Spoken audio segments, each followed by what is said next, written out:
আসসালামু আলাইকুম সবাইকে। কেমন আছেন সবাই? আশা করি সবাই ভালো আছেন এবং সুস্থ আছেন। আমার হাতে যে ফলটি দেখতে পাচ্ছেন, এটাকে বলা হয় আতা ফল। এটা গ্রামে যারা বসবাস করেন তারা হয়তোবা জানবেন। এই আতা ফলটার কিন্তু অনেক গুণগত মান রয়েছে। আমরা হয়তোবা শহরে যারা বসবাস করি তারা এটার সাথে পরিচিত নই। তবে এই ফলটা খাওয়ার ফলে কিন্তু আপনার শরীরে বিভিন্ন রকম উপকার সৃষ্টি হবে। যেমন এই ফলটা খাওয়ার ফলে আপনার উচ্চ রক্তচাপ কমে যাবে। এছাড়াও এই ফলটা খাওয়ার ফলে আপনার হজম শক্তি বৃদ্ধি পাবে। এছাড়াও কিন্তু ত্বক ভালো রাখার জন্য এই ফলটা কিন্তু বিশেষ গুরুত্বপূর্ণ ভূমিকা পালন করে থাকে।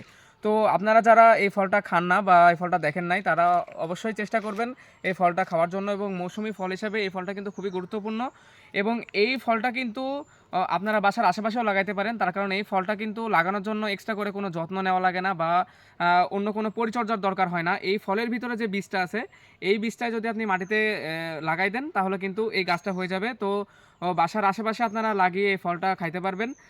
এই ফলটা খাওয়ার ফলে কিন্তু আপনাদের শরীরে অনেকগুলো পরিবর্তন আসবে এবং আপনাদের হচ্ছে যে উচ্চ রক্তচাপ বলেন বা শরীরের ত্বক ভালো রাখা বলেন, এই জিনিসগুলা ভালো হবে। তো ধন্যবাদ সবাইকে।